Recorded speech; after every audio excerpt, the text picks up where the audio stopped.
for night dew or thunder shower, where the tombs and those they hid lay impassable to sun or shadow, to rain or drought.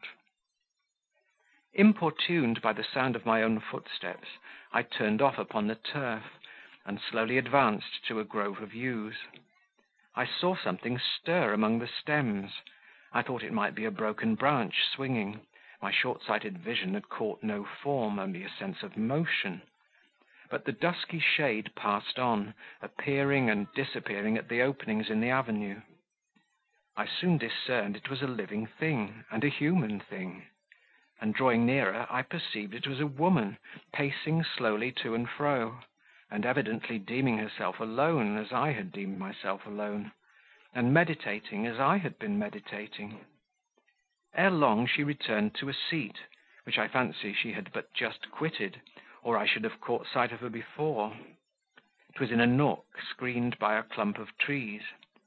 There was the white wall before her, and a little stone set up against the wall, and at the foot of the stone was an allotment of turf, freshly turned up, a new-made grave.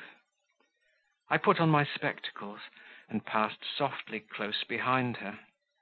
Glancing at the inscription on the stone, I read, Julienne Henri, died at Brussels, aged 60, August 10th, 18...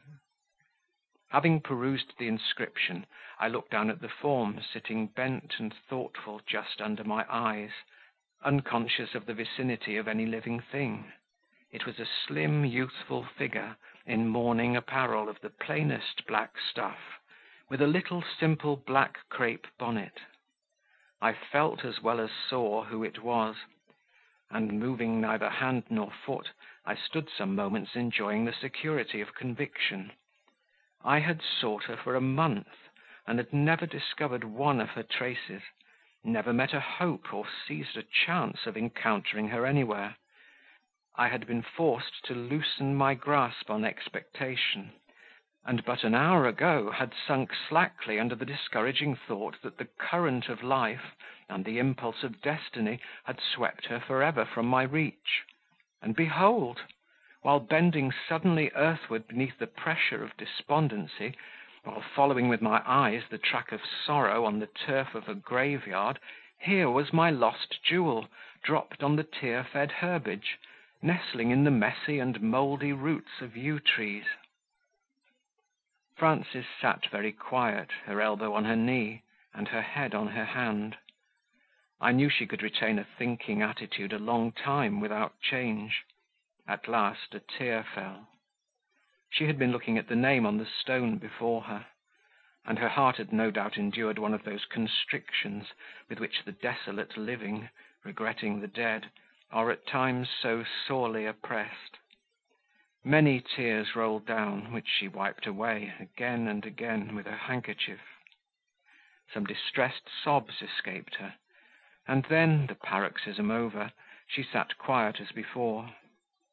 I put my hand gently on her shoulder, no need further to prepare her, for she was neither hysterical nor liable to fainting fits. A sudden push, indeed, might have startled her, but the contact of my quiet touch merely woke attention as I wished.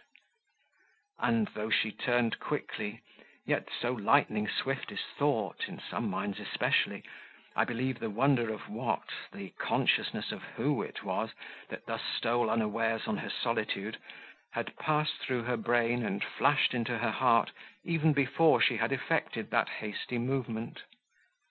At least amazement had hardly opened her eyes and raised them to mine, ere recognition informed their irids with the most speaking brightness. Nervous surprise had hardly discomposed her features, ere a sentiment of most vivid joy shone clear and warm on her whole countenance. I had hardly time to observe that she was wasted and pale, ere called to feel a responsive inward pleasure by the sense of most full and exquisite pleasure glowing in the animated flush and shining in the expansive light now diffused over my pupil's face. It was the summer sun flashing out after the heavy summer shower, and what fertilizes more rapidly than that beam, burning almost like fire in its ardour? Chapter 19. Recording by Martin Geeson in Haslemere, Surrey.